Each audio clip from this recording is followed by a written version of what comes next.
Probably the most common form of mortuary treatment in the archaeological record is called inhumation. Inhumation is the burial of a complete articulated body.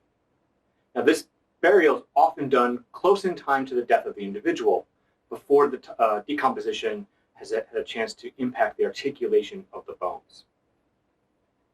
Now, this is probably the kind of burial that we're all familiar with in terms of burial in a casket in the ground.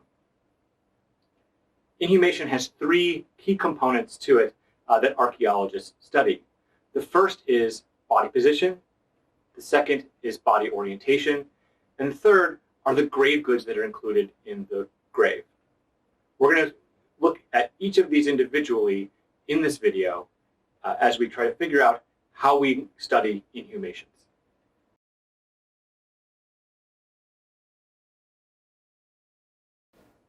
The position of a body within a grave can tell us a great deal about the mortuary practices involved in burying that individual. It could tell us if someone was just tossed in a grave, or if there's a lot of care taken to place them in a particular type of position. The type of position that they're in can also tell us what the grave looked like. Was it a long, narrow pit that was excavated out? Was it a circular pit that was placed into a house floor? Was the individual buried in a casket, wrapped in a shroud? Were they covered with dirt immediately, or allowed to decompose in a more open setting as a chamber? Now, in order to unpack this, we first need to establish some of the key terms that we use to describe the position of a body in mortuary archaeology. And to do that, I'm going to introduce the terms now, but also show you what it looks like for a body to be buried in that position.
Now, one important thing to keep in mind when we're trying to describe the position of the body within a grave is taphonomy.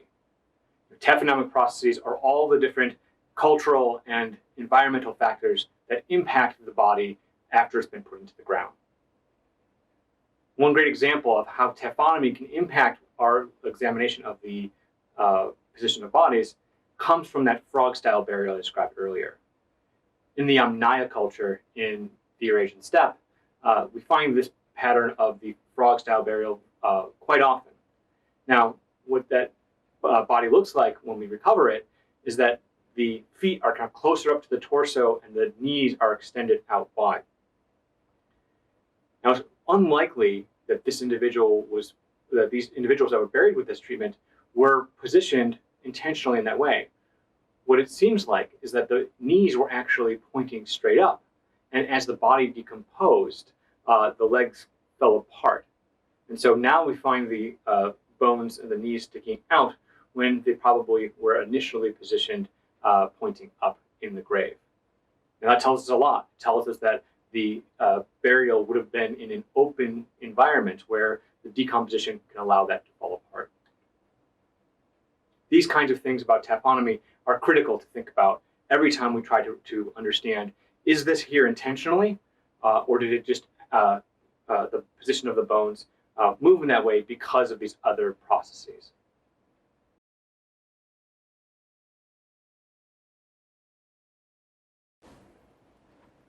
The second type of data that archaeologists gather from inhumation graves is the orientation of the body. Now, the orientation of the body is the direction in which different body elements are facing. For example, an individual could be laying on their left side and facing south. Their head position is also very important. In an east-west orientation, the head is facing to the east and the feet are to the west. The most important thing that archaeologists are looking at is patterning across a mortuary population. This way we can see burial norms through routine applications of the same types of treatment and the same types of orientation. So it's everyone's head facing to the east and everyone's feet facing to the west. Once we start to look at those kind of patterns, we can see deviations from those norms. Then we have to ask ourselves, what's going on in these cases?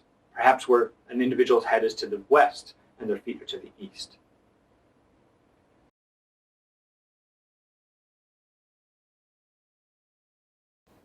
The third type of information that archaeologists get from inhumation graves are the grave goods that are included with the body. Now, not every grave has grave goods, but when they're there, they're an important line of evidence that we can use to understand the mortuary practices, but also the broader social, economic, and political spheres that existed within that society. Now, grave goods are defined as the objects that are being buried with an individual when they're buried. It's part of the funerary ritual. This does not include things like broken pottery or stone bits that might be put into the grave as part of the dirt fill that is used to cover the bodies. These are intentionally placed objects that are meant to go along with the body into the mortuary record. And there are three main types of information that we get from grave goods that are really important for understanding past societies. The first is the type and quantity of objects. So do we have pottery? Do we have stones? Are they personal adornment items such as beads or pendants, bracelets? These objects can tell us a lot about both personal identity as well as kind of broader social identity and even symbols of office for political holders.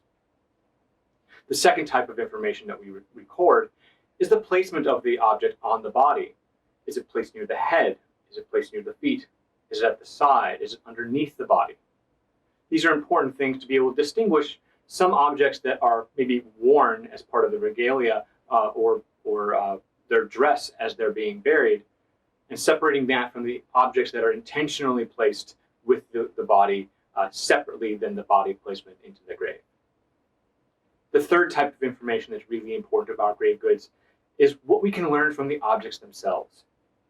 We can learn, where is it from? We can use chemical sourcing and other techniques to try to find where an object was made and manufactured.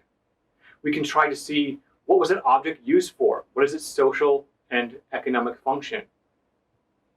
These kind of lines of evidence are important for us to be able to reconstruct the social identities of the individuals there, but also the broader social, economic, political, and ideological systems that are available.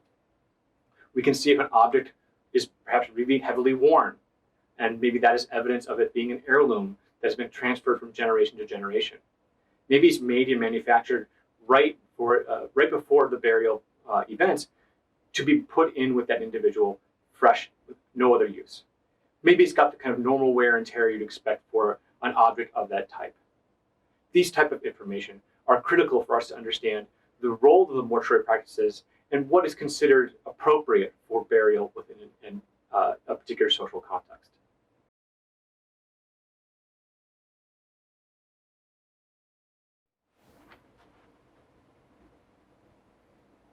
Together, the body position, the body orientation, and grave goods all tell us complementary stories about the burial practices within a particular cultural context.